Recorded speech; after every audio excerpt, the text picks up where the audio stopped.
One question we can ponder is, why do films need music? Why was it a good idea to introduce music to moving images? Back in the early days of cinema, in the very late 19th and early 20th centuries, there was no synchronised dialogue, sound effects or music. This was the age of silent film.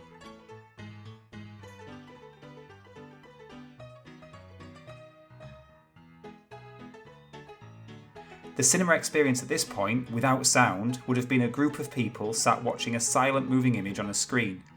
However, to see the image on the screen, a projector was required, and it's the projector that gives us the biggest clue as to why music was introduced to the cinema experience. Early projectors were very, very noisy.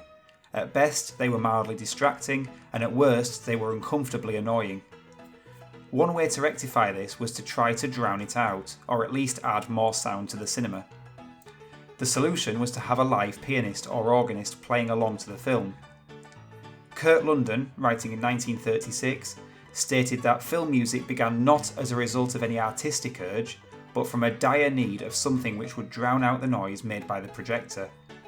For in those times there was as yet no sound-absorbent walls between the projection machine and the auditorium. This painful noise disturbed visual enjoyment to no small extent.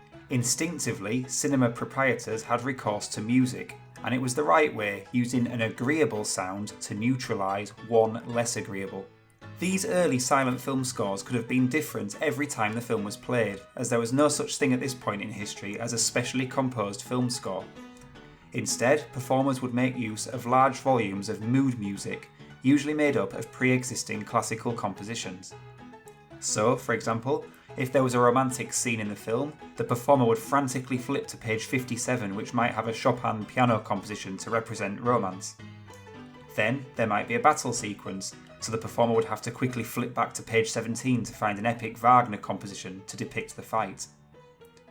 The resulting score was therefore almost a best of classical composers compilation, but still added a great deal of emotion and mood to the otherwise silent film.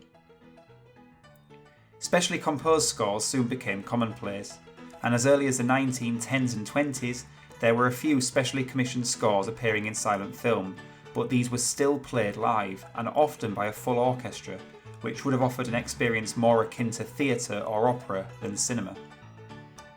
By the 1930s, the age of the silent film pianist or live orchestra was all but over, with the onset of sound film, but the fascination with silent films and their music remains to this day.